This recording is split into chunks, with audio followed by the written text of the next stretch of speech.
We have to make a little bit of a pause so we can go record on Zoom.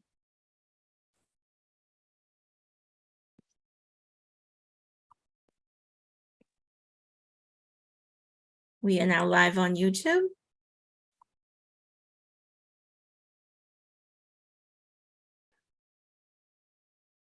So I guess it's being streamed. It is, but we have to go record on Zoom. So Well, here we go. let me know when you are ready. We are all ready. Shahira, the floor is yours. Hello, everyone. Good afternoon and welcome to Poetry and Prose. Today is September 17th, 2023. I am your host for this afternoon, Ashira Ali, better known as Shahira. Now, to kick things off this afternoon, the first reading will be done by none other than the man himself, the very magnificent Motilal Budu Singh, and he will be reading a piece entitled Ganesh Utsav. Over to you, Motilal.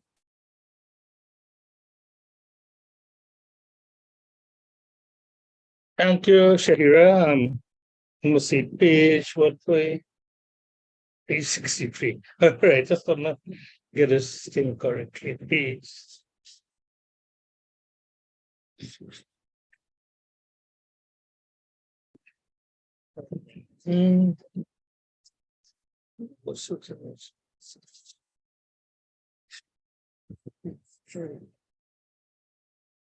Okay, thank you, Shahira. Sorry about that. I was trying to get my book in order.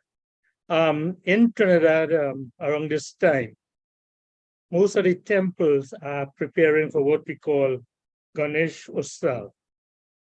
Ganesh Utsav is a 9-night festival that is celebrated in honor of Lord Ganesh.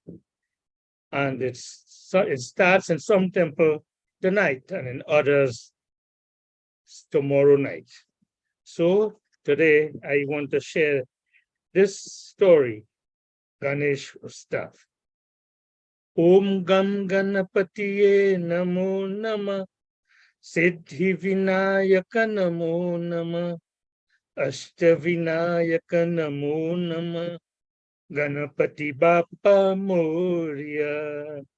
Meaning, my salutations to you, Lord Ganesha. May you bestow unto me peace, love, knowledge, and prosperity. The music truck passes my house with this bhajan playing as the procession proceeds to the Shiv Mandir in my village of Lachus Road, Dinar. On the open tray of the pickup behind the music truck is the Ganesh Murti, life-size, about 6 feet, beautifully sculpted and painted, being taken to the mandir for the start of the Ganesh Yagna, which starts at some mandirs tonight and at others tomorrow night. Tasa and dancing boys and girls on another truck follow, and a multitude of cars with flag-waving devotees accompany this yatra. It is Ganesh Chaturthi 2023 in Trinidad, and particularly in South Trinidad, where Hindus have been celebrating this occasion for over 100 years. In the surrounding villages, wherever there is a temple, the villagers get together to pay homage to Lord Ganesha.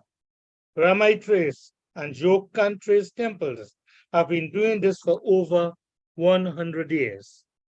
There are festivities in Mohes Road, Tulsa Trace, San Francisco, Mendez and Scotts Road, Queenham Road, and more recently, Palmies Park. The Lakshmi Ganesh Mandir which is large murti of Lord Ganesh on the outside wall, holds special reverence for me. This temple was built by my aunt's mother, Lakrani, who donated it to the community and the villagers over 70 years ago. Lord Ganesha is said to be the remover of obstacles and is the refuge of the despairing. I remember when my family became homeless in the second half of the 1950s, we were given refuge in the house that was built to accommodate the pujaris who was supposed to attend to the temple. We stayed there for 6 months, 5 children and parents, until we were able to build our own karat house in Upper Gopi Trace. I remember with my cousin Tipchan whitewashing the temple walls. I have always believed that our family then found sanctuary in the loving embrace of Lord Ganesha. Ganesh Yagna has been going on in this mandir for over 60 years, and Pandit Vishnu Dutt of Palmins has officiated for over 25 years, and he has composed a special bhajan for this occasion, which is sung every session along with other Ganesh bhajans. आओ बैठो जपो श्री गणेश गणपति मंदिर में, आओ बैठो जपो श्री गणेश गणपति मंदिर में, गणपति मंदिर गणपति मंदिर गणपति मंदिर में, आओ बैठो जपो Shri Ganesh Ganapati Mandir me, meaning, come and sit and let us give praise to Lord Ganesha. The preparations for Ganesh Yagna begin long before the actual prayer sessions. In addition to the usual cleaning, painting, and decorating of the mandir, there is an important traditional ritual of getting the dirt for constructing the murti. About a month before, a puja is held at the riverbank, asking permission and for blessings, as the dirt is taken from the bottom of the riverbed to a special sculptor to fashion the Ganesh Murti, which will be taken to the various mandirs for worship. Lord Ganesha is regarded as a god of wisdom, knowledge, and prosperity. Hindu believes that he helps remove all obstacles in one's path. His elephant head signifies that, like elephants, he does not walk around obstacles, he simply removes them. Ganesh Chaturi is a Hindu festival celebrating the arrival of Lord Ganesh to earth from his heavenly abode. The festival is marked with the installation of his clay murtis in homes and in temples for public worship. There is a chanting of bhajans and reading from the Hindu scriptures. In Trinidad, parsad and vegetarian meals are distributed to the community. The festival ends on the 10th day. On this last night, after the yagna is completed, devotees remain in the mandir until dawn, chanting and singing. The murti is then carried in a public procession with music group and group chanting, and then immersed in a river from which the dirt was initially taken. This is called Visarjan. The murti from the dirt dissolves, and Ganesha is believed to return to his heavenly abode. In all pujas, Lord Ganesha is worshipped first because he is the remover of obstacles and clears the way for prayers to be answered. Here are 2 stories about Lord Ganesha as a child. Lord Vishnu always kept his conch horn with him. One day he noticed that it was missing. He became angry and wondered who took it. As he searched, he suddenly heard the sound of the horn coming from a distance. He followed the sound and soon realized it was coming from Mount Kailash. When he reached the mountain, he found out that the conch was taken by Lord Ganesha and he was vigorously blowing it. Knowing that Lord Ganesha would not give it back easily, he asked Lord Shiva to order Ganesha to return the horn back to him. Lord Shiva said that he too did not have any power over Ganesha, and the only way to appease him was to perform a puja for him. So Lord Vishnu did that. Seeing this, Ganesha was extremely pleased and returns Vishnu's horn to him. The lesson here is that even the gods worship Lord Ganesha. We have all noticed Lord Ganesha's big belly. Here's a story about it. Kubera was a great god and the wealthiest and proudest of all in the entire world. He would hoard everything for himself. One day, he invited many guests over for dinner, including Lord Shiva and Parvati. But they both could not attend, so they sent their son Ganesha to represent them. Ganesha noticed Kubera's arrogant attitude and decided to teach him a lesson. He began eating the dinner quickly and ended up eating all the food, leaving barely anything for the other guests. Yet he still kept asking for more. He then started to eat Kubera's wealth collection. Still unsatisfied, Ganesha approached Kubera himself as if to eat him. Kubera ran to Mount Kailash and Lord Shiva for protection. Shiva, knowing the reason behind Ganesha's doing, offered a simple bowl of cereals to Lord Ganesha. He ate them and was immediately satisfied. Kubera learned not to seek wealth greedily for himself alone, but to share among others. This story shows how greed and pride can be harmful to a person, and it is necessary to be considerate towards everyone. Jai Ganesha, Jai Ganesha, Jai Ganesha Deva, Mata Jaki Parvati, Pita Mahadeva, Jai Ganesha Deva. Praise be to Lord Ganesh, son of Goddess Parvati and Lord Mahadeva. Thank you.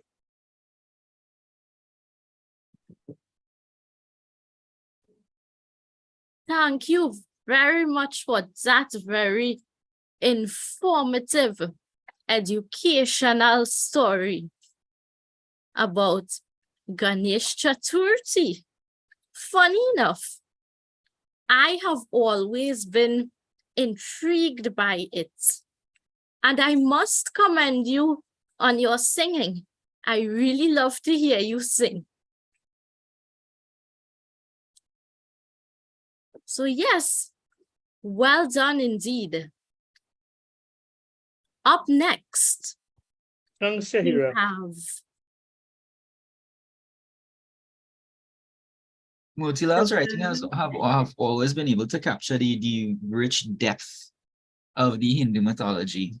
You know, it's something that's not always apparent for someone who's not been exposed to it, but there's so many stories and histories behind, you know, all the Hindu deities, and you know, there's so much history behind all the rituals and the prayers and so on, that it's easy to miss, you know, just from seeing the customs and so on. So I'm always glad when Motilal can bring a story like this that kind of pulls back the curtain a little bit and shows a little bit of what it is behind, you know, all of that. yes, indeed, very Thanks. educational, like I said, and I love it every bit.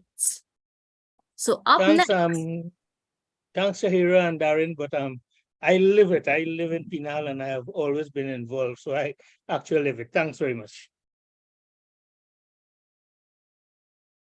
now we move on to the very generous girl called Gersha Mahabir, and she will be reading an excerpt from the book entitled The Stranger Who Was Myself. Over to you, Gersha. Thank you, Shahira. Thank you so much for that lovely introduction. I hope you can see the book. For those of you that haven't picked up your copy today, please Yes, do so. This is our book that we're reading for our book club, and it's fast approaching, October 15th. And I'm learning quite a bit.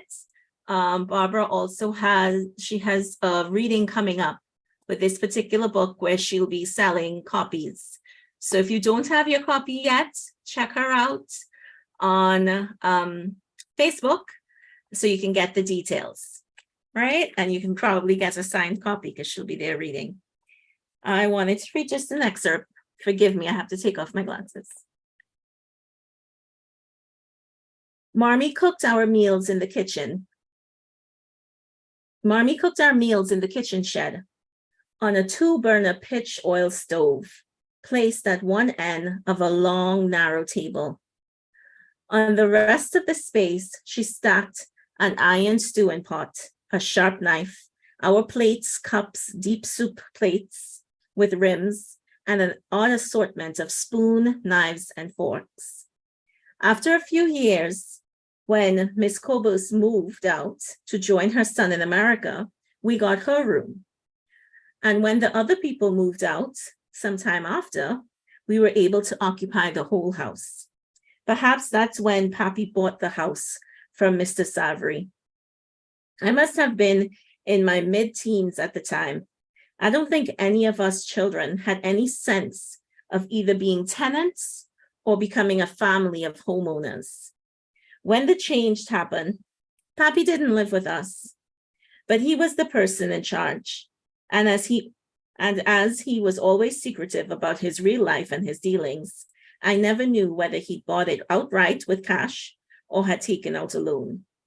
Whether he bought it when the other tenants left or whether his buying it occasioned their leaving.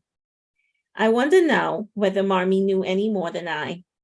Whatever had been the cause, we simply spread as new space was opened up to us. Miss Corbeau's bare room became Mommy's bedroom, and her bed moved in there. Another bed was purchased or made for the room she'd vacated. And when we got the other half of the house, it slowly reverted to its original functional design as living room, dining room, and gallery for cooling off, looking at the street and chatting with passerbys, with a banister for Marmee's little clay pots of African violets and ivy. Alongside the red steps leading to the front door, she put a large sweet oil tins painted green and grew tall yellow stem palms. Marmee sent a message to Sydney, a cabinet maker, from up the valley road. They talked a bit and he went away. At the time, she was working 6 days a week as a cashier in a Chinese grocery in Charlotte Street for $9 a week. Imagine that.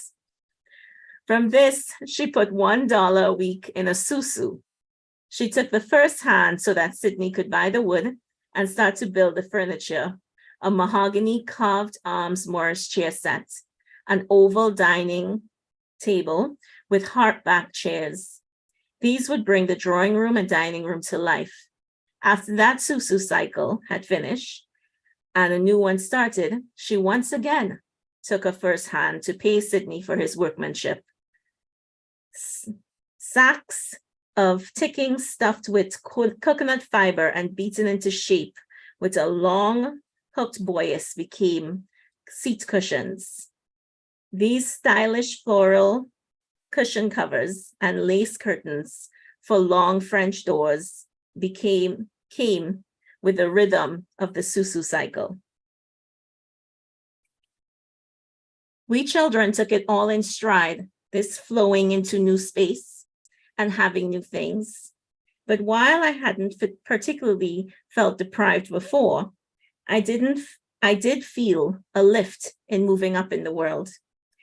But there was no way I could match Marmee's joy and satisfaction in her huge accomplishment. For Marmee, who had fallen further and further from grace with her family, with the arrival of each of us four, with an increasing diminishment of her circumstance as her burdens grew, this was a big step. Marmee at last had a home she could be proud of.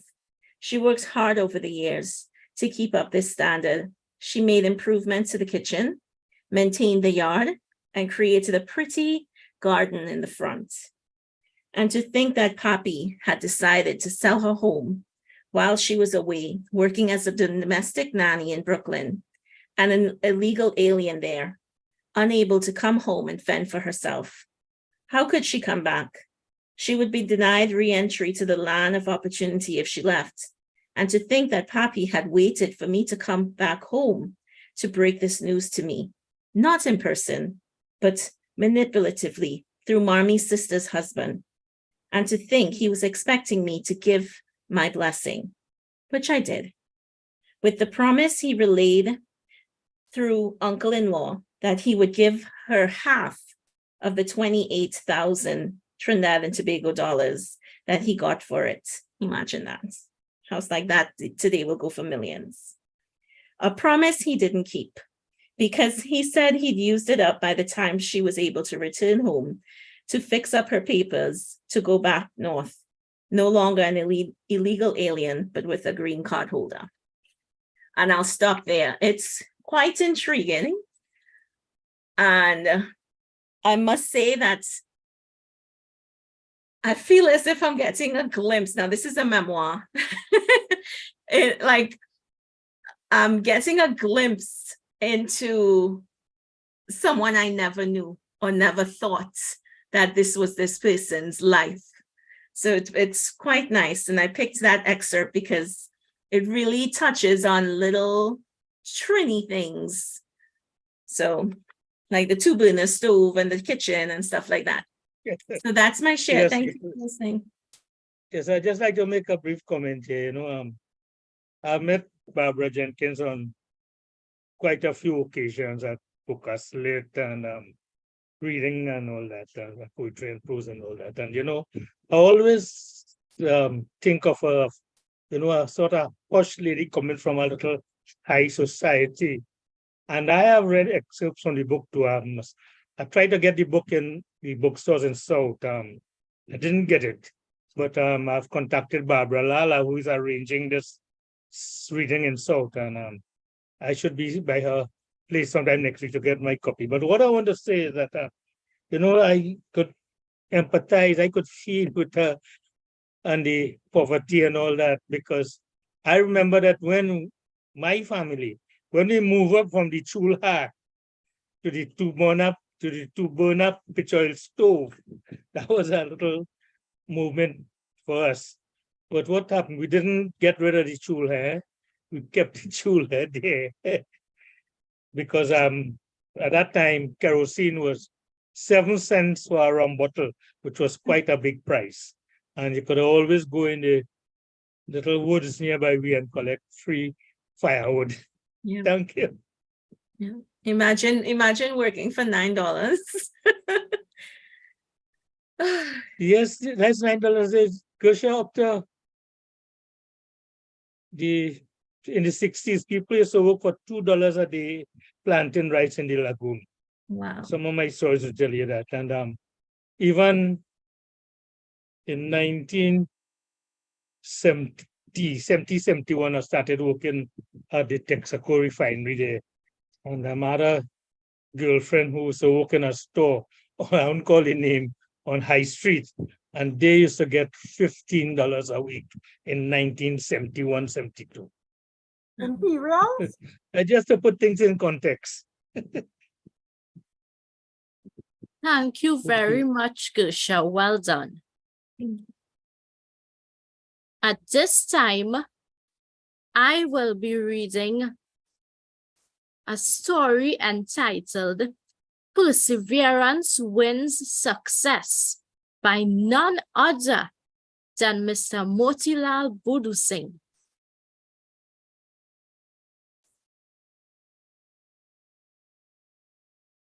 Let's begin.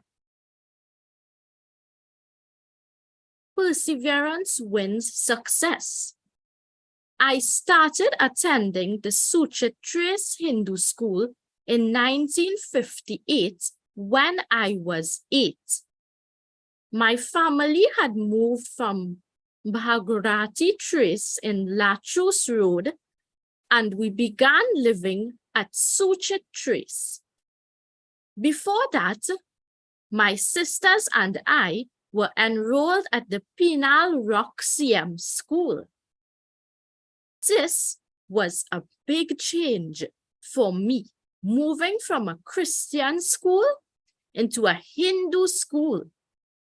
While the uniform remained the same for me, khaki pants and blue shirt, my sisters had to get a maroon skirt to go with her white shirt. The reading and arithmetic books remained the same, but we had to learn new prayers that were in Hindi and of which we did not know the meaning. Often after prayers, the headmaster would address the entire school, pointing to a sign above the front entrance of the school. It read, "Perseverance wins success." I learned that this was the motto of the school. He would speak about the struggles the Sanatan Dharma Mahasabha, the then leading Hindu organization, had to go through in order to have their own schools to teach their culture and religion, as the members of the other faiths did. These schools were referred derisively by detractors as cowsheds, as they were mostly built with volunteered labor and consisted of concrete walls, doors, and no windows. But in the space between the roof and wall, there was BRC wire for ventilation. Today, these cowsheds have evolved into some of the most prestigious schools in the country. The headmaster, Mr. Ramrup Mahabir, would talk about his own journey as barefoot boy working in the rice lagoons to becoming the principal of the school.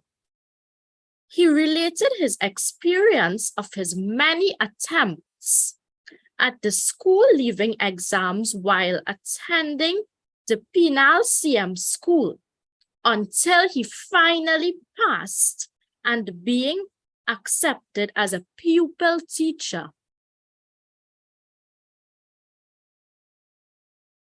Perseverance wins success, he would remind us as he recounted his journey from pupil teacher and doing the various exams that would see him being promoted to assistant teacher, and later being sent to Teachers Training College to become a full-fledged teacher and eventually a principal. Many of us looked down at our own bare feet, for few of us had shoes and vowed to become school teachers as Mr. Ramrup, and indeed many from my class did. When the Common Entrance exam was introduced in 1961, for the first time, there were opportunities for students to attend high school. In San Fernando, there was St. Joseph Convent and Naparima Girls High School for girls, Naparima Boys and Presentation for boys, and the newly built San Fernando Modern Secondary School for both boys and girls.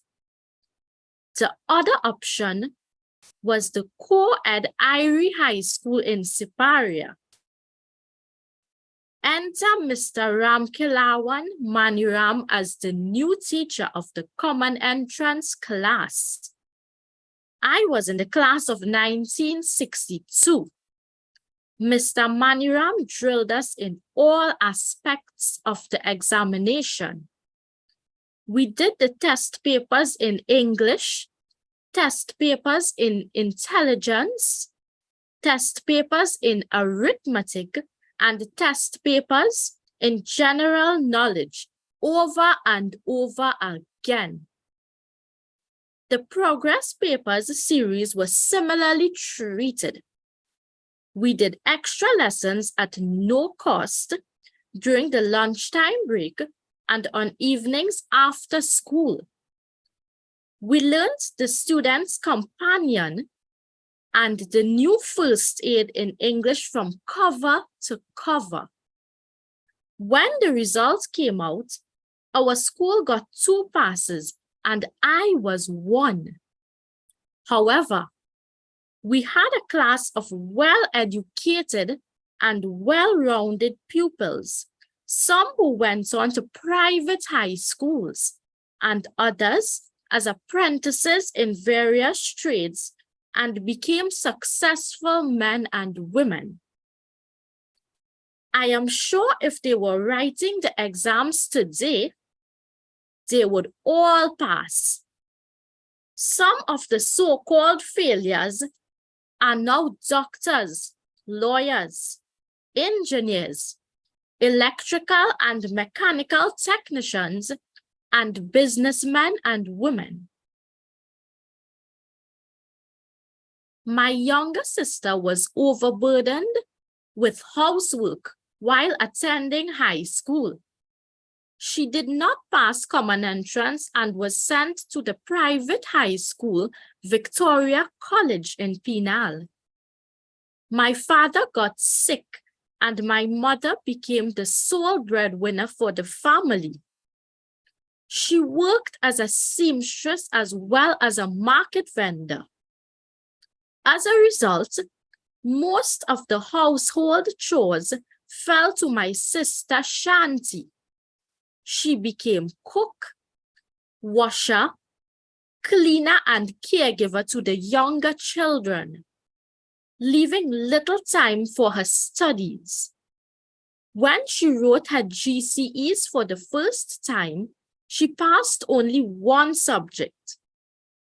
On her second attempt, she got 2 more, not enough for a full certificate. Still, she persevered, and by the 3rd try, she achieved success with 6 passes.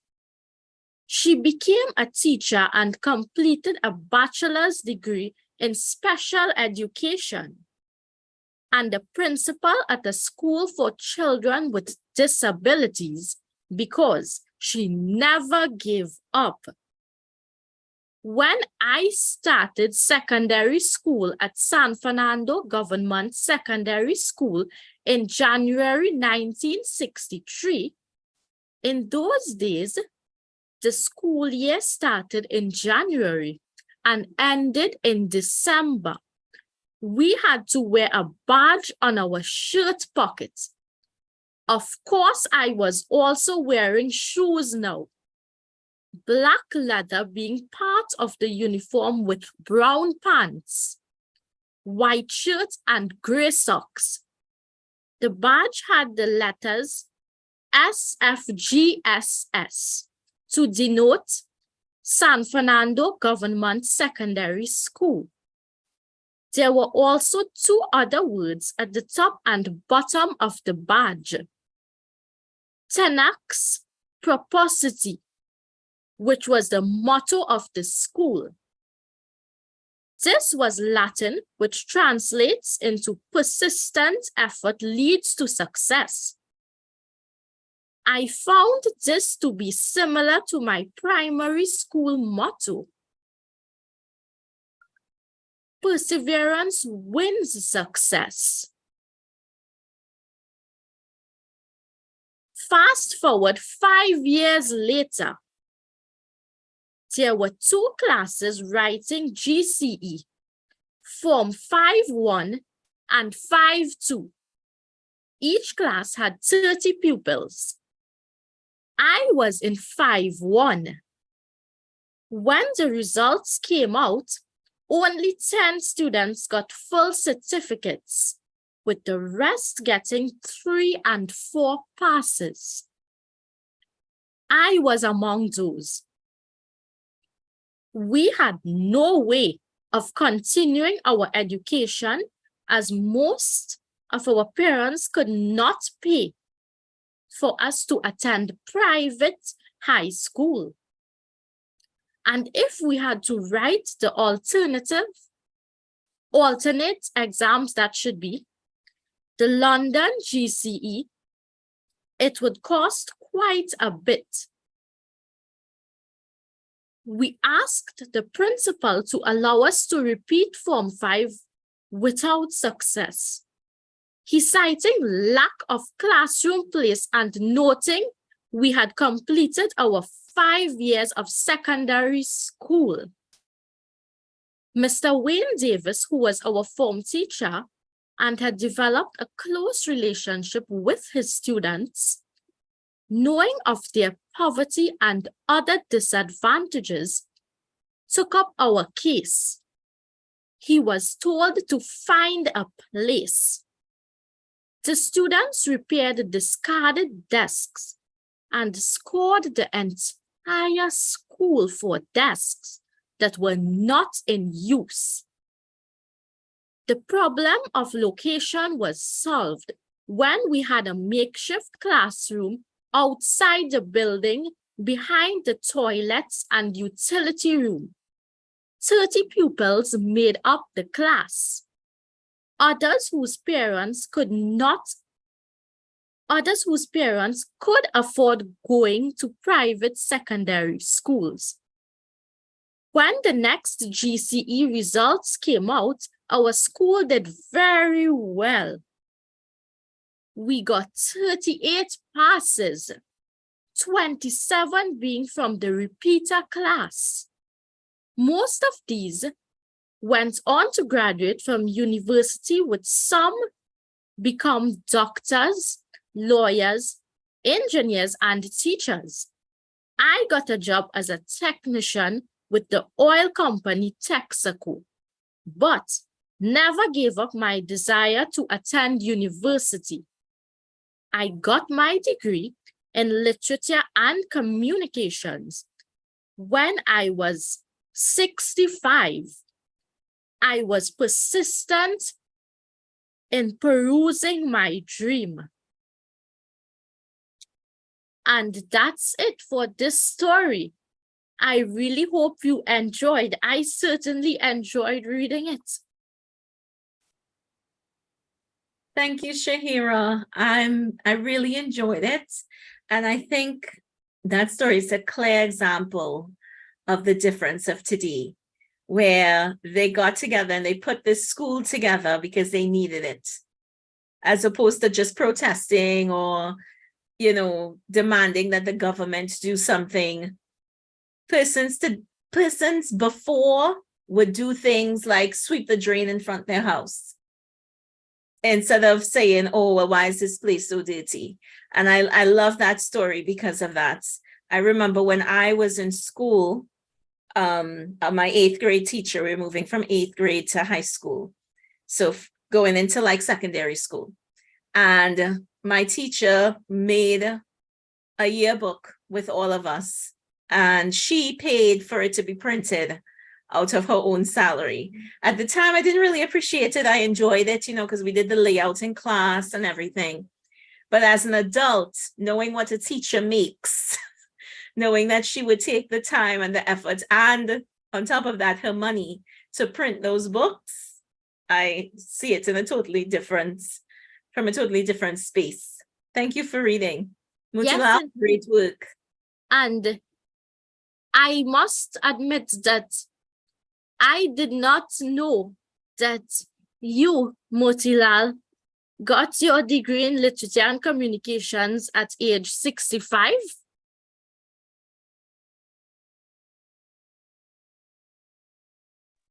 Yes, Shahira, he did at 65. And I usually think that I am too old to do certain things, to learn certain things.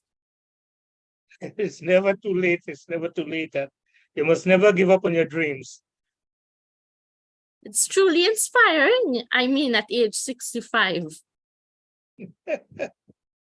And Shahira, I am learning a lot. After age 75, 80, I am now 82 and I'm still learning. You're never too old to learn. it seems so indeed. That's right, What I'm Cynthia. hearing. And you look nothing like 82. Honestly. I think you need to have your eyes Yes. tested. I agree. That is so And very quickly, before I move on, I must apologize for making 2 mistakes while I was reading. You see, I was enjoying the story so much, so I got carried away. That happens to people. we would not have known if you didn't tell us. It was lovely. It was well read. Yes, Thank yes, you. very.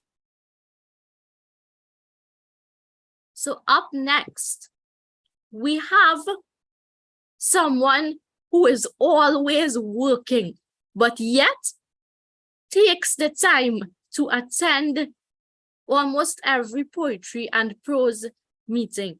And he is the very dedicated Darren Despot, and he will be reading a piece for us entitled On Neutral Ground. Over to you, Darren. Thank you so much, Shahira. On neutral ground. The Lamborghini left the inner courtyard of the Magnus Castle in the dark of night. Etienne didn't rev the engine, but the damn machine was as loud as it was fast. He pushed the buttons on the custom center console that keyed in the access codes for the main gates, and once the way was clear, Etienne sped out the entrance road, opting for speed over stealth. Everyone was probably busy anyway. Esteban was putting his sons through the ringer, and Etienne's own son was busy. He'll be fine, Etienne said as he grasped the shifter. The gear changes were harsh if not done properly, and he resisted the urge to use his ability on the transmission. He sensed the car building speed and pushed into another gear, coming down the hill and leading into the curves. There were no streetlights this far out from the city, and never would be, as neither the Magnuses nor the Renwicks were inclined to shed any more light on the activities at their properties. The moonlight cast a gloomy gray afterglow on the deserted crossroads as Etienne flipped off all the Lamborghini's lights and rolled to a stop at the small junction. The road was dusty and unpaved here, the junction being on the unincorporated roadway outside of the city limits. Directly opposite to the Magnus private road was the Renwick's private road, both meeting the main road at the same junction. Etienne lifted the door and got out of the car, his leather shoes kicking up puffs of dust as he left the car as is, and walked across the junction. He paused at the very center of the four-road intersection, his expression as shadowed as his mood. Just opposite him was the silver-blue Maserati on the shoulder of the Renwick Road. It blended in the half-light of the moon, making it hard enough to notice at first glance, let alone see what was inside. He hesitated for a moment more, knowing that she was watching him. Then he approached. The Maserati had gull-wing doors, and the passenger side was opened up. Etienne went beside the sports car and peeked in. At first, the sight of her in the passenger seat surprised him. She seemed almost docile. She had leaned her head back on the headrest, seemingly unconcerned about being at a deserted moonlit crossroads.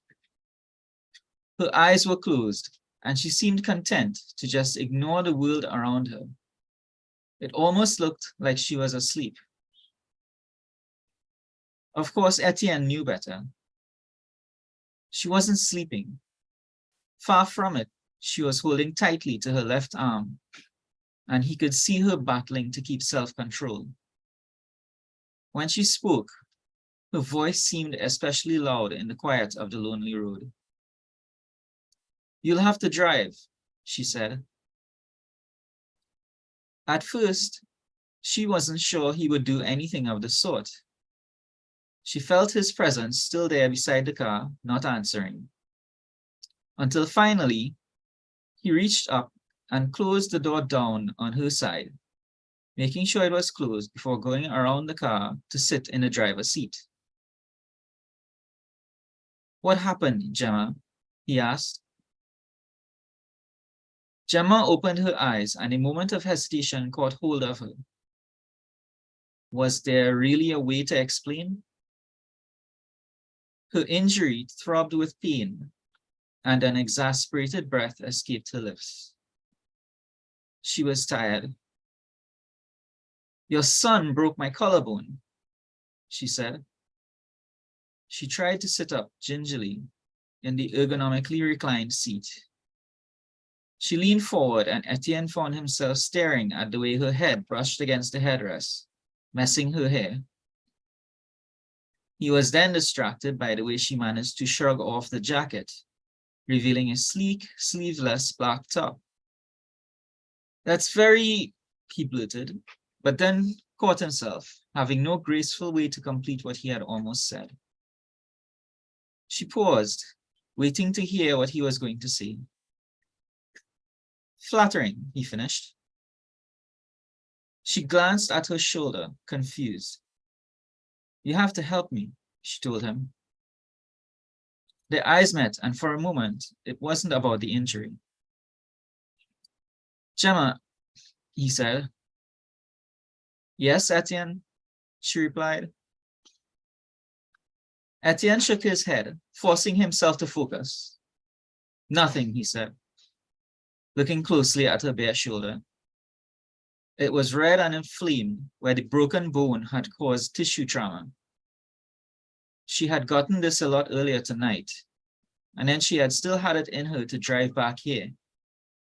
To lift the gullwing doors must have been a feat in itself. Etienne swallowed as he raised his hand, fingers out, palm down. "Ready?" he asked her. She returned an impassive stare, which he took to mean yes.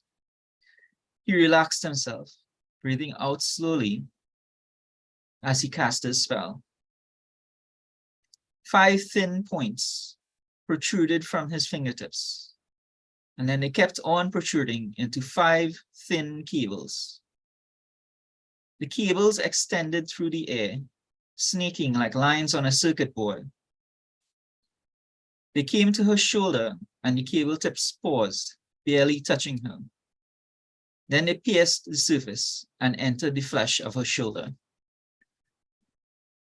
Etienne was focusing, controlling and guiding the fine cables to seek out the broken bone. He glanced quickly at Gemma and saw stoic patience on her face as she waited through the pain. Etienne sought out the right nerve bundle and dampened the signals there. Then the 5 cables attached to the sections of the collarbone. Gemma didn't make a sound, but as he worked, her eyes squeezed shut tightly, and the physical distress showed on her face. Etienne moved his fingers, tugging individual cables and twisting and redirecting their movements by the dancing of his fingers. He felt the pieces coming together, and he tweaked the shorter piece of the brake to move back into place without hurting her more. He closed his eyes, sensing through the cables that everything was in place, and he sent measured pulses of energy down the cables, triggering her body's natural healing process and boosting it. After some more poking and prodding, Etienne flicked his hand, and the cables gracefully withdrew, closing the holes they had made. Gemma's face grew calm again, and when she opened her eyes, she saw him watching her, brooding over her. That was a bad break, he said. He was wondering how long she had had to wait here for him to show up. He'd been busy, of course, healing his nephews. I'm sorry I couldn't have gotten here sooner, he said. Gemma nodded, carefully pulling the jacket back onto her shoulders. She zipped up the front and sat back, her hands on her knees as she stared straight ahead. I understand, she said finally. Etienne looked at his hands, twitching one or two fingers experimentally. It had been a demanding night, and he was tired. Healing Kyle and Victor had taken a lot of effort. She had done a lot of damage to them. I'm a Renwick, she said. I'll survive. Etienne heard the sadness in her voice, and his first reaction was anger at what she had done. Not just tonight, but long ago. What is it with you? Etienne asked. What are you getting into, Gemma? Why get into that fight? Gemma turned to face him, and her expression was as blank as the gray landscape. Thank you for fixing my shoulder, she said evenly. Etienne felt his pulse beating a march in his head, and he decided it was time to go. He lifted the gullwing door on his side and moved to climb out of the car. Her voice made him pause. That night was the first time I'd ever killed anyone, she said. She spoke calmly, but her hands gripped her knees fiercely and she looked away out of the window. Etienne still had one foot out of the car, his hand on the door, paused in mid-exit. Sometimes I wonder, she said. Sometimes it bothers me to think that if we had been on the same side, would I still have killed her? Etienne was caught up in his study of this woman. She was of slight build and she was still young, despite her grievous bearing. If they had been on the same side, maybe. But Etienne couldn't help the feeling he always got from her, that she was a woman trapped in her own destiny. Etienne got back into the car, pulling the door shut again. He gripped the wheel with both hands and breathed a long, harrowed breath. He was tired and he wanted to go home. Where would you like to go? He asked. She turned to him with a troubled look in her eyes. What do you mean? She asked. You said that I'll have to drive, Etienne shrugged. Where do you want to go? Gemma's face changed a tiny bit, as sudden relief flooded through her for some unexamined reason. Show me the moon, she said, from the cliff over the beach, like last time. Etienne nodded. Without a word, he started the engine and pulled away from the intersection, leaving his Lamborghini to fend for itself. Thank you.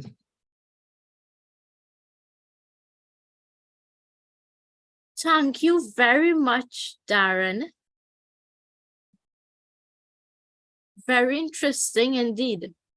Does anyone have any comments by chance?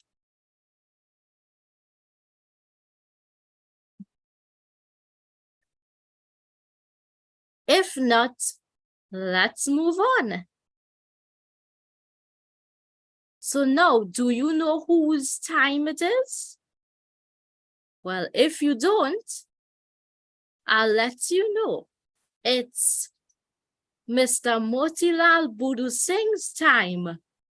And as of now, he will be reading a piece entitled Of Mermaids and Marine Maidens. Over to you, Motilal. Thank you, Shahira. You know, yesterday was International Coastal Cleanup Day. That's Saturday, September 16th. And I didn't see much social activities in Trinidad here. Although I did see that the the CCN group, TV6 group, they were doing some cleanup at the Cora River. Yes. But anyway, here's my contribution to bring awareness of how we should treat our coastal marine environment and rivers, of mermaids and marine maidens. Stories tells us that there are underwater worlds just like ours, and they are inhabited by half-human creatures with fish tails. Mermaids are among folklore's most beloved magical creatures, especially among children. Usually depicted as beautiful women with long fishy tails and long hair, they have captured the imagination of many. These lines from a poem by Eliza Pace describe the mermaid. As I went out one evening, far out of the sight of the land, there I saw a mermaid sitting on a rock with a comb and a glass in her hand. A combing down her long yellow hair, and her skin was like a lily so fair. Her cheeks were like two roses, and her eyes were like the stars, and her voice was like the nightingale play. This little mermaid sprung into the deep. The wind it begins for to blow. The hail and the rain were so dark in the air, we will never see the land any. As children, we were told Hans Christian Andersen's tale of the Little Mermaid, and later on probably saw the movie as well. When the Little Mermaid saves a handsome prince from drowning during a storm and falls in love, she longs to be with him. She makes a deal with the wicked sea witch to become human, not knowing that it is all a part of the witch's plan to overthrow her father and rule the kingdom beneath the sea. What do mermaids have to tell us about climate change and our environment? Mermaid's Tale actually provide a warning about the dangers of the rising seas. As the sea rises, eating away the fringes of the land, pushing its occupants even further inland, as we saw in the coastal village of Cedros recently. We may well have to seek refuge in the sea. Tales about cities such as Atlantis might well be in our future and the future of mankind if we continue to ignore climate change and destroy our environment. In The Little Mermaid, we are told of a collection of treasures, articles from the land that she collects. This might well represent the trash that we toss in the ocean. Another story making headlines, particularly in the UK and the world of literature currently, is the book The Mermaid of the Black Conch. This book is written by Trinidadian author Monique Ruffy and has won the prestigious Costa Prize for Fiction. An avid environmentalist and climate change activist, Monique has written over 6 novels, and her novel Archipelago tells of marine pollution in Trinidad and the Caribbean. A few years ago, I attended a writer's workshop for 4 days conducted by Monique and several renowned professors and writers at the beautiful Grand Riviere Hotel in East Trinidad, an eco-friendly establishment that offers eco-tours, bird watching, leatherback turtle watching. This echoes Monique's love for the environment and conservation. Now, The Mermaid of the Black Conch is set in North Trinidad in a fishing village, probably Caranage, a place that would be very familiar to Monique Ruffy, who is from Port of Spain. It is set about 1976. David, a Rasta fisherman, meets a mermaid while he's fishing at sea. He loves to sing and smoke his ganja. Sometimes, high on the herb, he wonders if the mermaid is a hallucination or real. She loves his singing, and he falls in love with her. They continue to meet at sea. Akaya, the mermaid, was once a beautiful young woman in a Carib village who attracted all the men who rushed to serve her. The other women were jealous of her and had the village Obia woman put a curse on her. She was turned into half fish and had been doomed to live in the sea for hundreds of years until she learns to love only one man. One day, Akaya, the mermaid, is caught by American tourists who are in Trinidad for a big fishing competition. She's pulled out of the sea and hung up as a trophy. David, the Rasta man, risking his life, rescues her and takes her to his home and hides her in a pond next to his house. They try to be together and sometimes spend time inside the house. Now that she's out of the sea, she gradually resumes her human form. Well, to learn more, you can buy the book and read the whole stories. We have been so far speaking about the beautiful sea, but today this is not the case. The sea has become ugly and polluted. In another mermaid story, a mermaid talks about the pollution she discovered when she leaves her home and ventures in the open ocean. She says, I saw the strangest things. Everywhere in the sea were bits of plastic, bottle tops, plastic wrappers, bits and pieces of plastic lines, and oh, so many discarded plastic bags and plastic bottles, water and soft drink bottles. Sometimes there are even full bags of trash tied up. It was smelly and stinky, and the little mermaid could hardly breathe. She became lost and was unable to find her way back home. Eventually, her father, who had missed her, came up with a search party and took her home. He warned all in his underwater kingdom of the dangers of the open sea and the pollutants that man is poisoning the ocean with, and told them never to venture there again. So that is why today we do not see mermaids.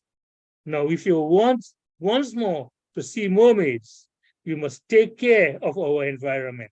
Stop dumping rubbish, stop using non-degradable plastics, and show respect for our rivers and seas. Thank you. Yes, indeed. I totally agree. You know, I would really love to see mermaids, but sadly we can't because of what you just said.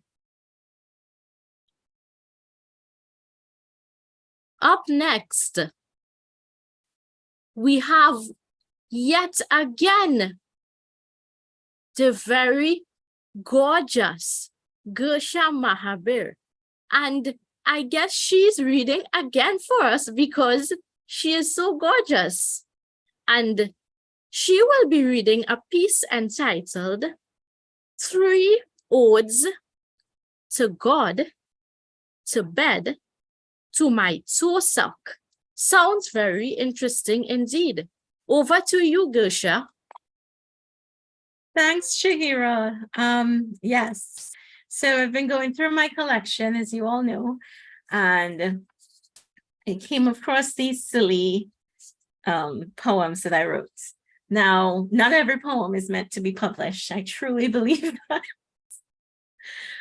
But for a little while, I kept writing little odes to different things.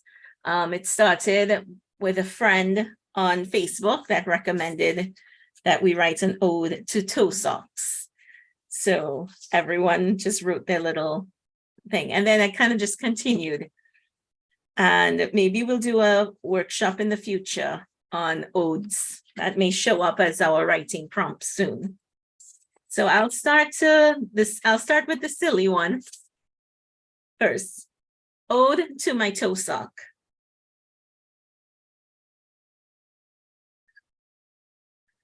Often neglected, battered and bruised, abused, tortured by Jimmy, Madden, Payless too.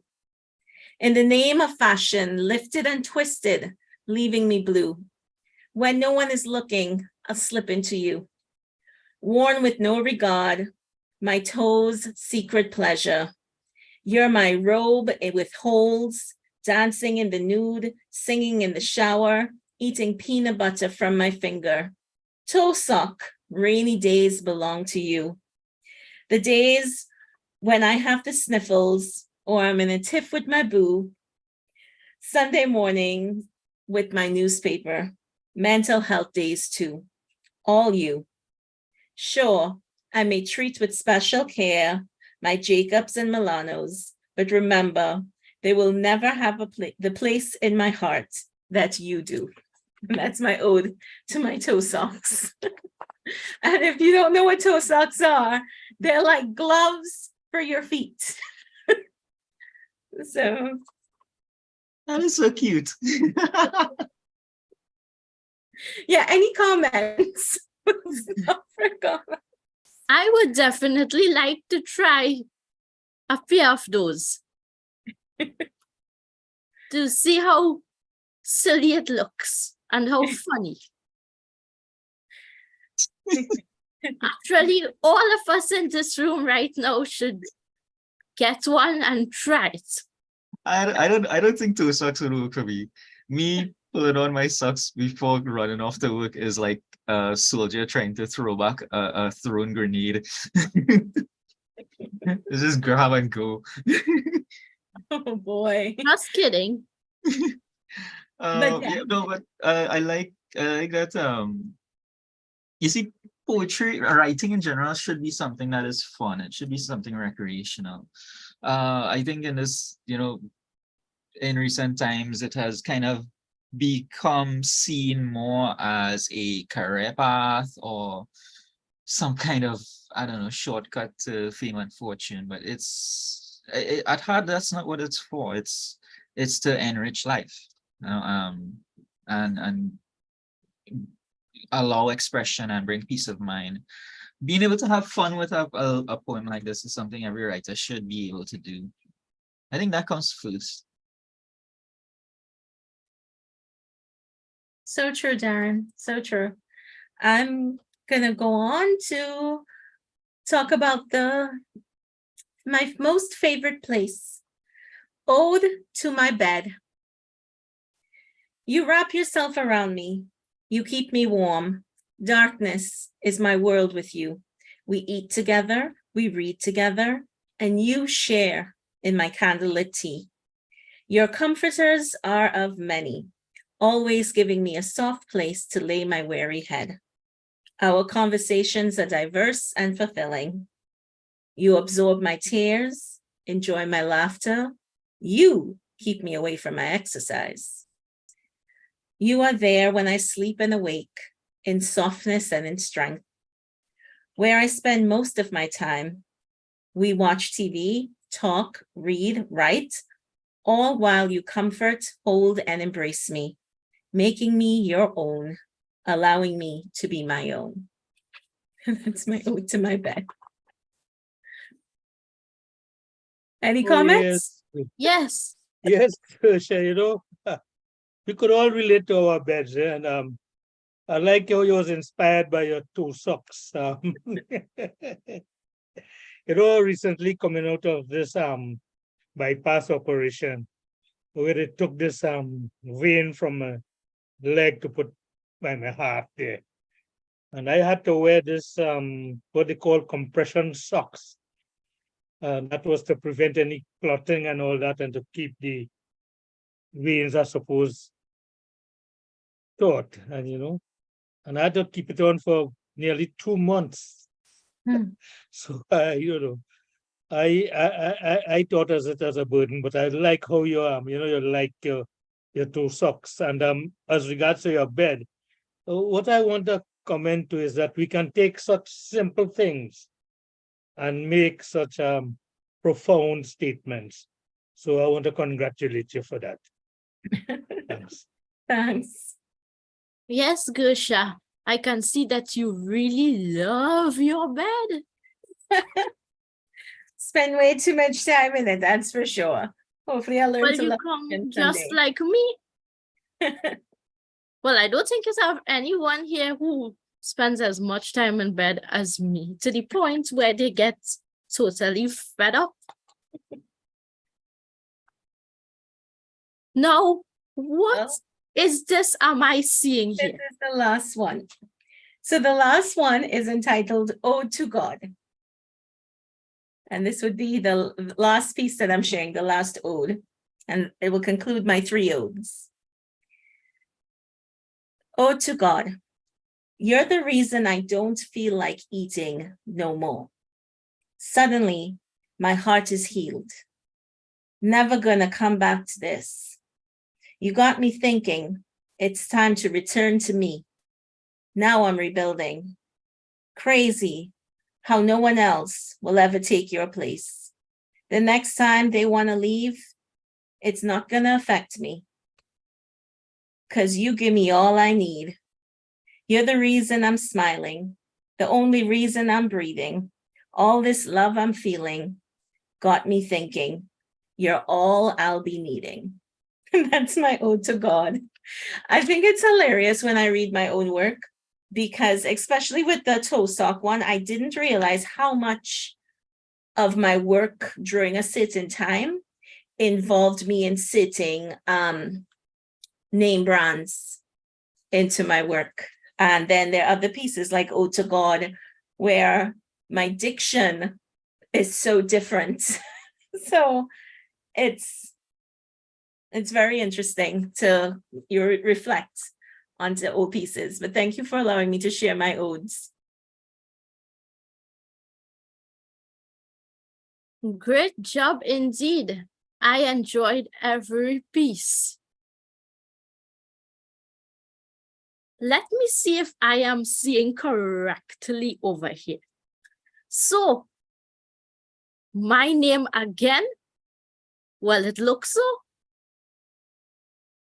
Anyhow, I will be reading my second piece today, entitled Angels and Blueberries by Tara Campbell. Let me just locate it. Right, here it is. Let's begin. Angels and Blueberries by Tara Campbell.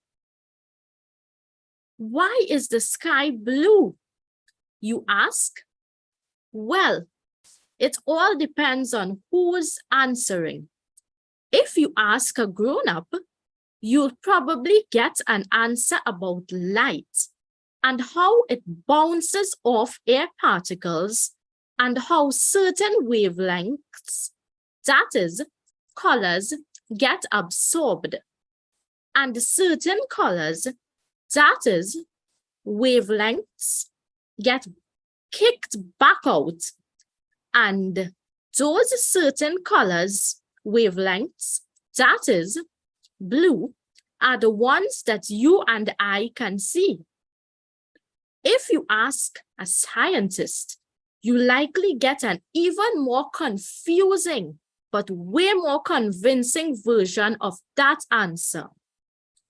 But if you ask a writer, you will get a different answer every time. One answer, for example, lies with the special properties of blue finger paint.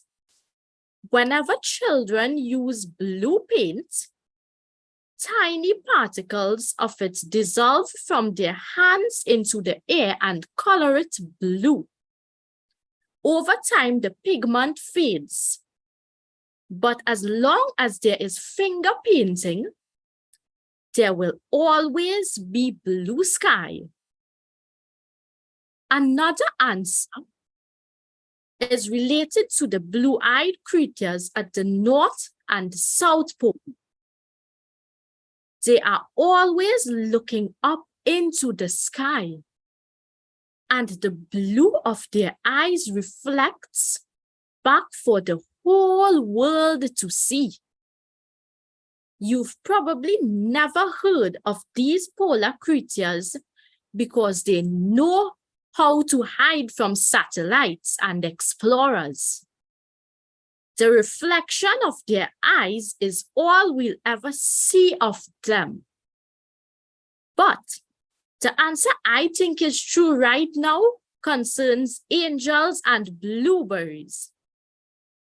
You see, blueberries are the angels' favorite food. There's nothing they like more. And berries are healthy.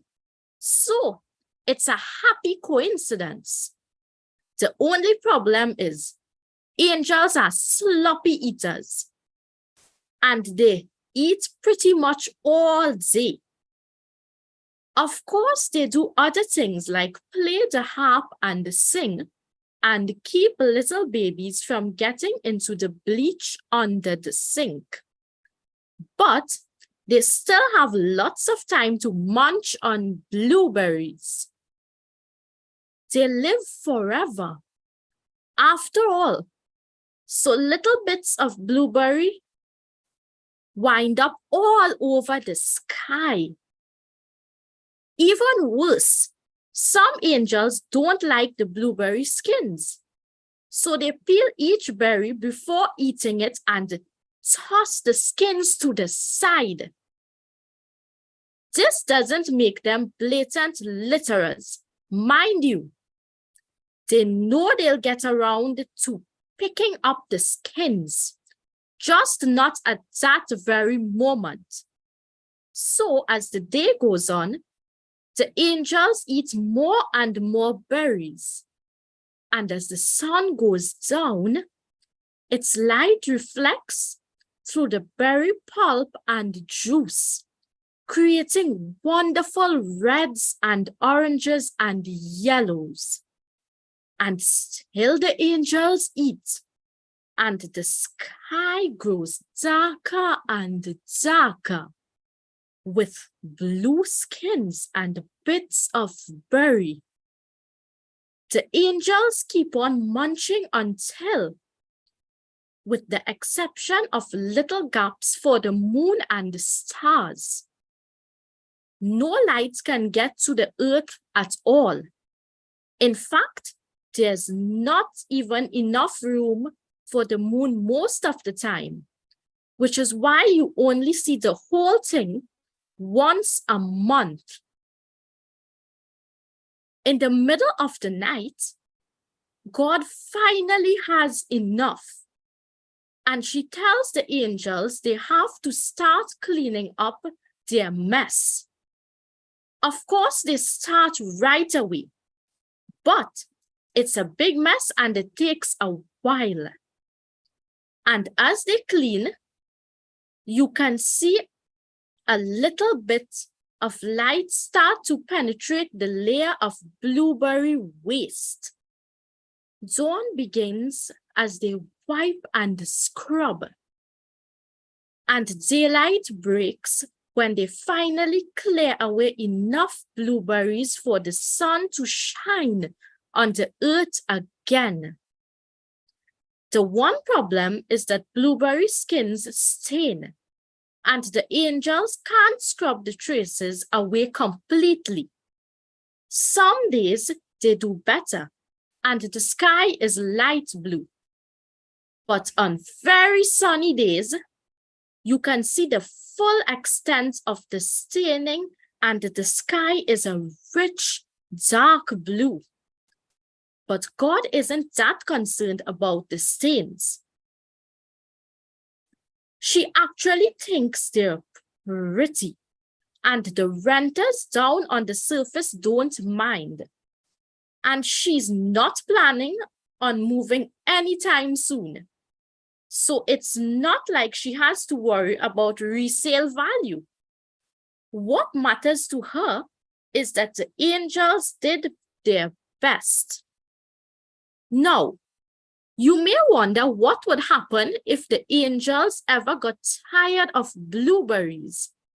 What would happen if they switched to raspberries? Would the sky eventually wind up purple? If they started eating bananas, would the yellow peels turn the blue sky green? Or if they developed a fondness for lemons, would the juice bleach the color out forever? And if that happened, would your grandchildren ever believe the sky had once been blue? Or would they just think you were a silly writer telling stories about angels and blueberries? What do you think?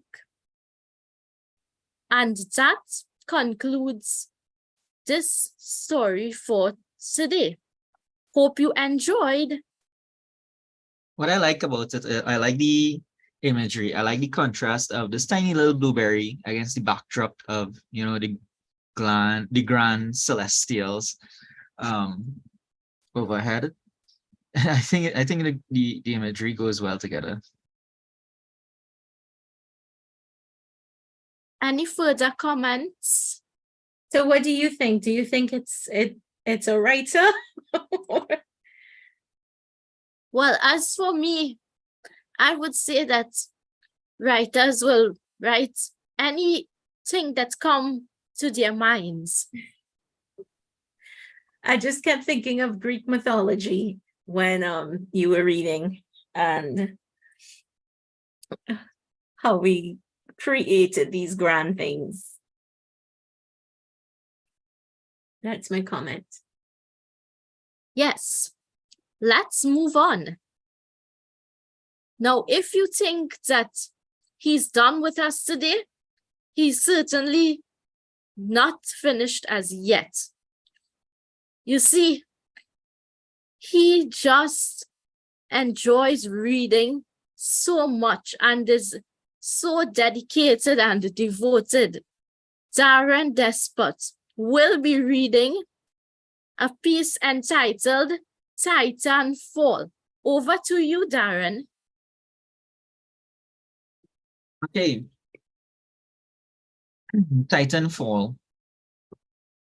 Today was the day when the first frost appeared on the shattered glass of the old ruin. The old skyscraper was so ravaged by time and neglect that its lean was quite noticeable, and the groaning of the rusted or burnt metal innards could be heard echoing across the jagged silence of a destroyed city skyline. The days were getting colder, and that time had come once again, when the pale morning glare had revealed a scale buildup of frost crystals on one of the giant glass windows that remained. Marut stood staring at the thin layer of cold, and his worry deepened. This meant many things, none of them good. Marut and his small group of survivors didn't live in the skyscraper. There was plenty of room, but where there was room and darkness, monsters lurked. Even now, Marut imagined he was hearing the wolves moving around in there. Even as he clutched harder at the tote bag full of things he had gathered, he strained his ears listening for their metal claws on the concrete, the hydraulic hiss of their joints, and the clanking of their jaws. Marut's clan didn't go into the skyscraper. Instead, they had made their home nearby. Behind Marut, a colossal arm lay draped over another fallen skyscraper. Marut turned around and began picking his way up one of the gargantuan fingers of the Titan. It too had been laying here among the ruins, fallen and forgotten after the world had died and only this decaying wasteland remained. Marut found the rusted opening in the metal skin and slipped inside the Titan's iron thumb. A shaky ladder and a dark maintenance shaft led inwards, towards the torso, towards home. Marut made his way through the dark, his slitted eyes adjusting. He came to the familiar junction box on the wall with the strange writing on it, and paused as always to puzzle at it for a moment. The writing on the junction box was visible, but unreadable to him, no matter how many times he stopped to look at it. He wished he knew what the writing meant, or who had written it. They must have been large creatures, 6 feet tall at least. These maintenance tunnels, so cramped to them, were perfect for Marut and his group. Here they had been safe. Marut was sure that was about to change though.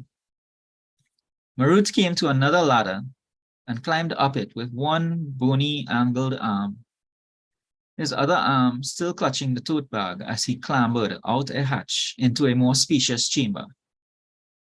His slitted eyes winked one at a time as he adjusted to the light again. The Titan's chest was open. Whatever had taken this Titan down had left a gaping hole in its chest. The Titan lay fallen amongst the ruined buildings of the city, with its head and chest partially propped up against one of the city's monolithic monuments. It was enough so that while the decks of the Titan's inner structure were inclined, Marut and the others could still settle here and be able to look out the busted maw of the torso, scouting for approaching trouble. The morning was still cold, with gray sunlight filtering down through the dust to baste the city ruins with an eerie, quiet glow. The others were here. Gandev squatted in a corner with his family, watching Marut with a bitter gaze that soured the cold atmosphere. Tarek and his handful of fellow devotees were praying on the upper section of decking, the last remnants of the faithful, looking for a new church.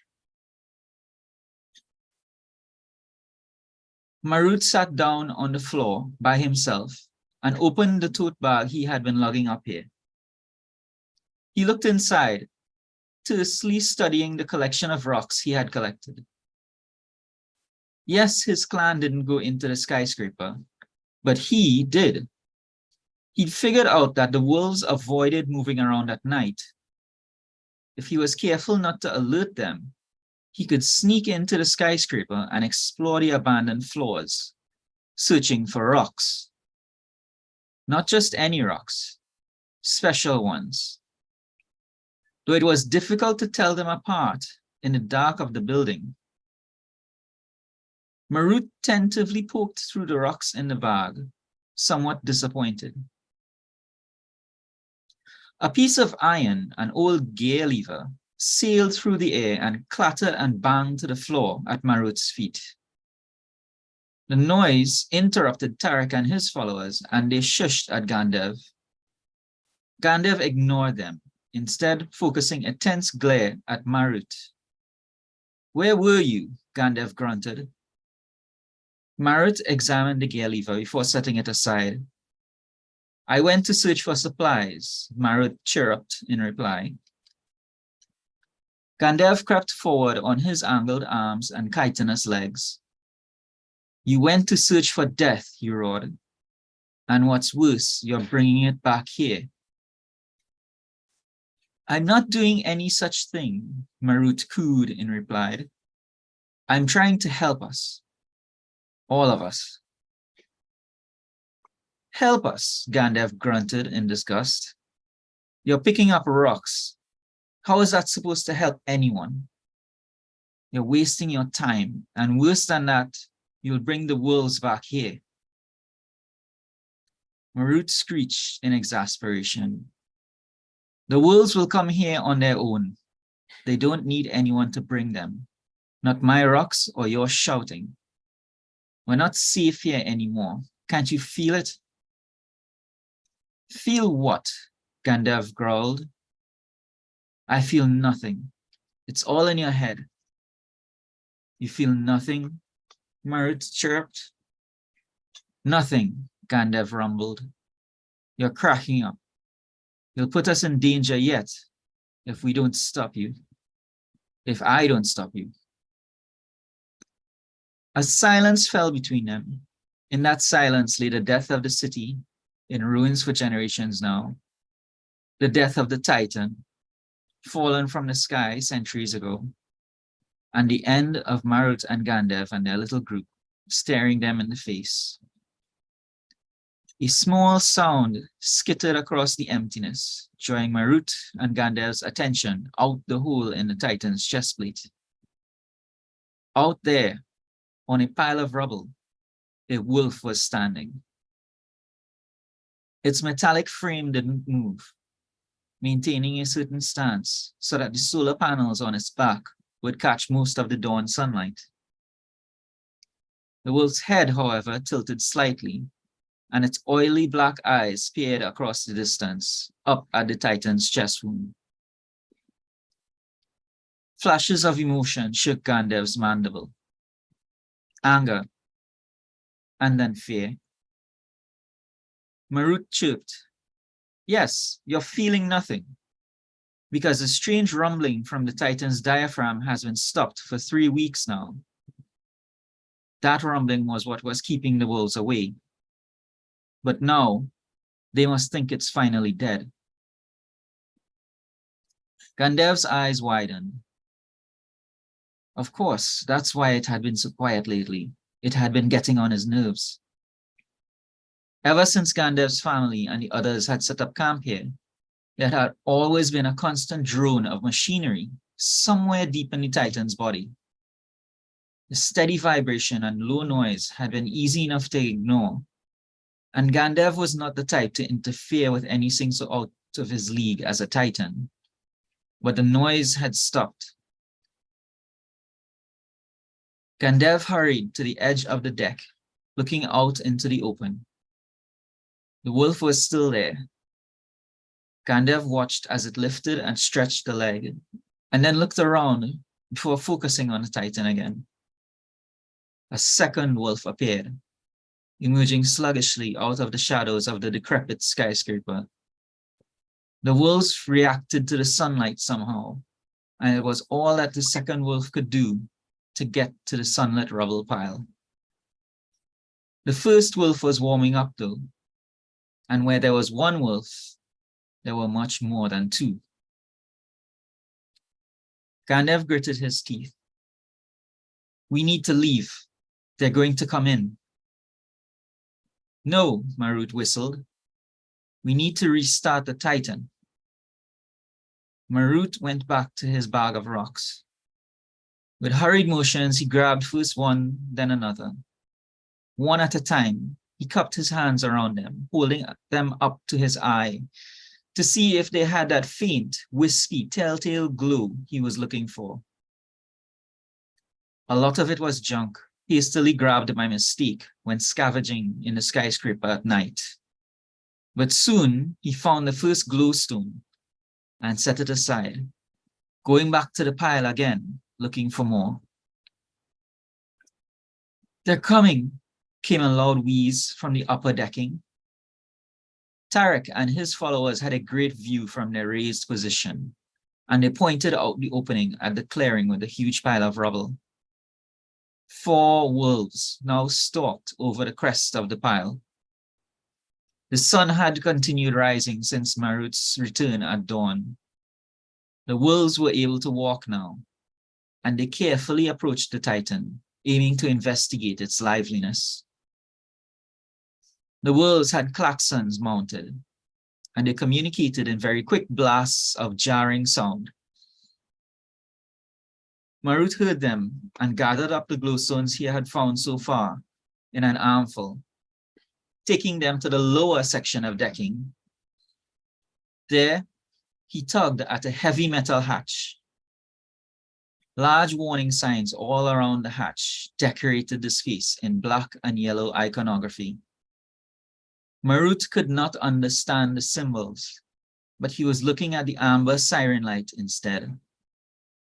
When they had come here, this rotating light had shone like a small beacon, swinging an arc of yellow light around the area as the noise of the Titan's innards rumbled on. When the noise stopped, the light had died.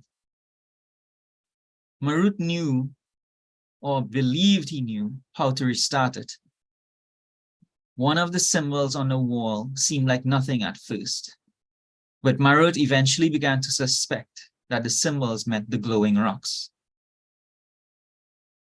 On the main deck, Tarek and his faithful had begun to pray again, their mumbling sounding like high-pitched buzzing.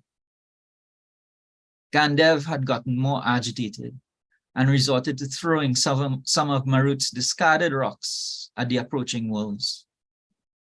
Chunks of concrete, random diamonds, lithium, and other rare earth metals. Gandev was flinging it all at the wolves as they drew nearer. Would the wolves increase their speed? Could they climb up here? Gandev threw the last useless rock and began throwing spare parts and bits of metal. Marut tugged hard at the hatch, and eventually his grip was such that he tugged the right lever. The lid unlatched and the hatch swung open. Inside, a glow wafted upwards from the contents. A glow like the color of the special stones, but much brighter. The Titan had run too low on materials. Marut had steadily been collecting and resupplying it with glowstones. At some point, the Titan should reach the critical amount and restart, right? Was that how it worked? Or was Marut wrong? He hastily began tossing the glowstones down the hatch, adding to the heap below. One by one, sometimes checking to make sure the faint glow was there before he threw them down the hatch. He threw in the last glowstone, and then a loud bang was heard somewhere down below, and Marut's heart skipped a beat. Did it work? Did something get damaged? They're climbing the arm, Gandev roared. The wolves were coming. They blatted their klaxons at each other as they each leaped forward and landed with loud bangs on the metal of the Titan's arm. Marut and the others could all hear the wolves searching for balance and trying to figure out a way to climb up the arm. Gandev was leaning out the hole in the Titan, winging scraps and whatever he could throw at the wolves. He managed to hit them a couple of times, distracting them from figuring out how to climb properly. Marut ran back to his tote bag, ferreting out the last of the glowstones he could get out of it and tossing those into the hatch. More loud bangs followed as the wolves leapt upwards, crashing into the Titan's bicep and struggling not to slide back down. Marut was running out of time. Thankfully, though, he hadn't run out of glowstones. He knew exactly where there was more. Marut hopped up onto the upper decking, and with only a glance at Tarek, he took what he needed. The worshipper's idol, the thing Tarek and his followers had been praying to, a statuette of one of their own. The church founder, all hunched over with age, now long gone. Only his statuette remained. Marut grabbed the statuette and turned to jump back down to the loading hatch. Too slow, he was unable to get away before Tarek lunged at him with an ear-splitting scream. Marut struggled, but the old Tarek had shocked him with an unexpected display of strength. Tarek clawed at Marut with his free hand, desperately trying to grasp the statuette. Marut pulled back, twisting and fighting until the two of them fell in a tangle down to the main deck. The wolves were leaping upwards. As the sun continued to shine, their strides increased, and they were leaping upwards, trying to get purchase on the slippery metal shoulder of the Titan. An ungodly screech reverberated out as a wolf slid down the upper arm after a failed attempt. Gandev saw the wolf slide down and shake its head, blatting its klaxon. It would make the jump next time. Gandev knew it. He turned back inside, looking for anything he could use to defend his family. He had literally thrown everything he could lay his hands on at the wolves, and they were still coming. Instead of a projectile, Gandev wanted a weapon. As he looked around, he spied Marut and Tarek struggling over the statuette. Marut was losing his grip. He tried frantically to scrabble backwards and get some distance from Tarek, but the old man was in a frenzy, and Tarek had almost had the statuette too. Tarek tugged at the statuette, reaching for a better grip with every inch he got from Marut. As Gandev stalked over to the two of them, they all heard the loud slam of metal landing on metal. A wolf had made it up the Titan's arm, leaping across and landing overhead on the Titan's upper chest above them. Gandev grabbed hard at the one thing he wanted right now, Tarek's staff. It was long and heavy. No wonder the old man had such strength from carrying it around all the time. With Marut struggling for the statuette and Gandev trying to take his staff of office, Tarek was finally outmatched. Gandev curled his fist and smashed punches into Tarek's head, buckling the old man's knees in the process. Tarek fell to the ground, and as Marut got back his grip on the statuette, he looked up in horror as Gandev stood over him, brandishing the staff. A prolonged, juddering shriek vibrated through the Titan's shell to interrupt Gandev and Marut. The wolf slid down the chest, falling into open space where the chest wound was. The wolf fell, and for a moment, the survivors all sighed in relief that the wolf would fall down to the ground again, until the wolf struck out its front limbs and landed hard on the edge of the exposed inner decking.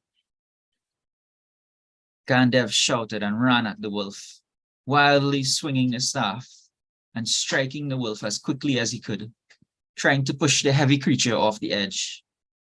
The wolf ignored the onslaught, instead pinwheeling its back legs, trying to get a foothold and wrangle its way fully up onto the deck. Marut was out of breath, but he made it to his feet. Then, to save time, he tumbled down to the lower decking, trying to get to the hatch. He hit the floor hard, knocking the wind out of him again. Gandev struck the wolf, trying to lever it or bat it off the edge. Two of the religious followers moved to join in, while the wolf struggled to find solid footing on the crumbling, rusted edge of the deck. The wolf pulled with its front legs, dragging its stomach up onto flat flooring.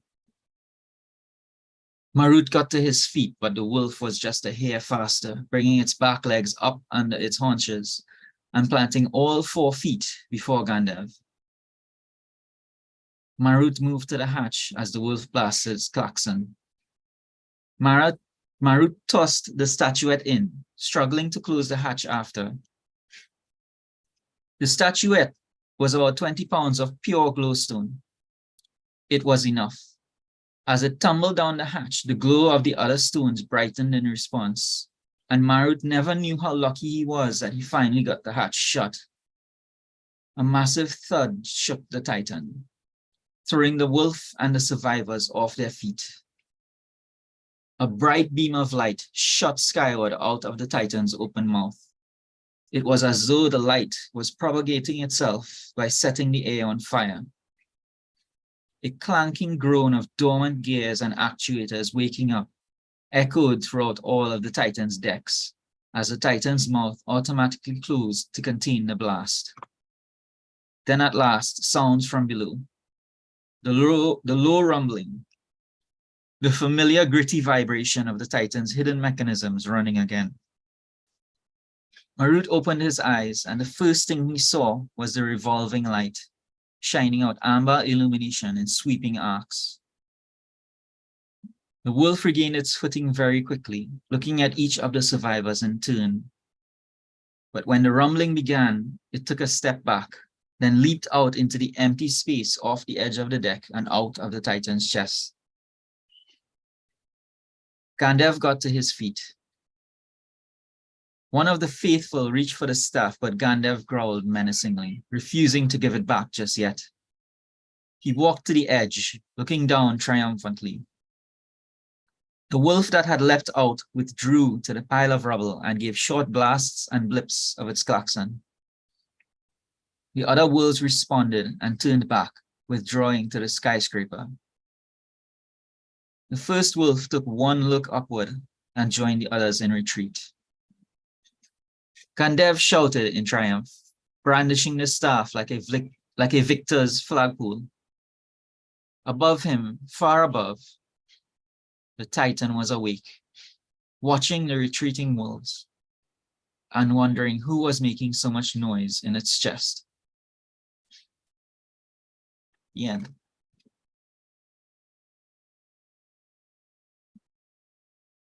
Thank you very much, Darren. What a lengthy piece, I must admit.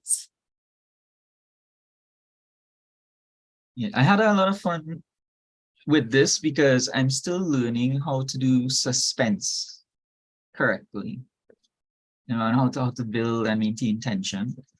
And this was a good exercise for me. And yeah, it was kind of Titan does harken back to Greek mythology, as Motilal did mention, but for us, yeah, but for us computer geeks, it also has other connotations, including like what you see here, you know, these massive monolithic mechanical structures that, you know, were enchanted and moved on their own.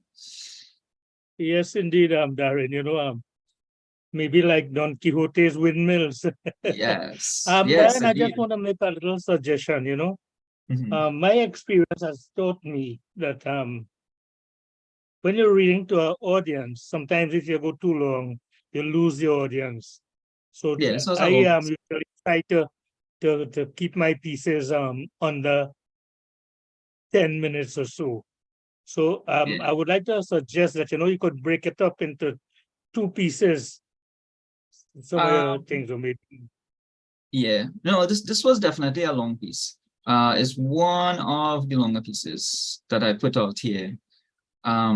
It's a weird piece because it's not, I don't know if there's enough there to make it longer, or at least not much longer.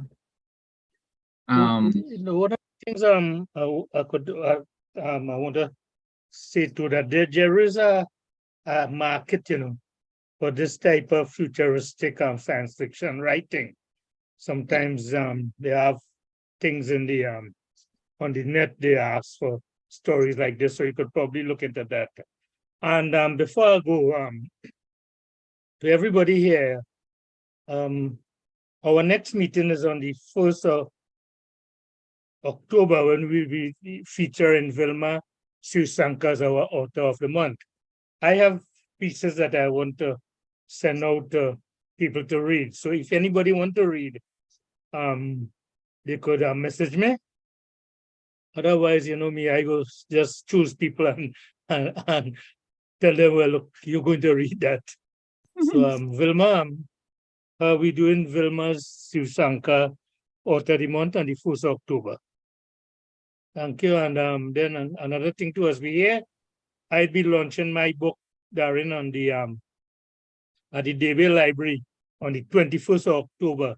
So looking forward to all who could make it. I don't know if Cynthia could come from way up north, but all who could make it at the Daybell Library at 10 o'clock. I don't know if Frank will take a plane and come down. Also, we'd be Zooming. So if anybody from out of the area want to join in to read, Frank, you, Arlene might want to read too. So I could send a piece for both of you and we could read via Zoom. Thanks. Okay.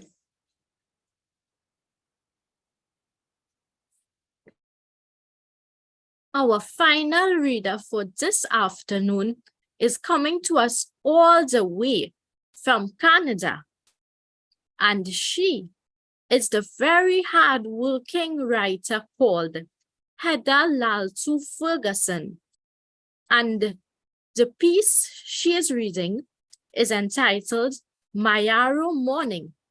Over to you, Heather.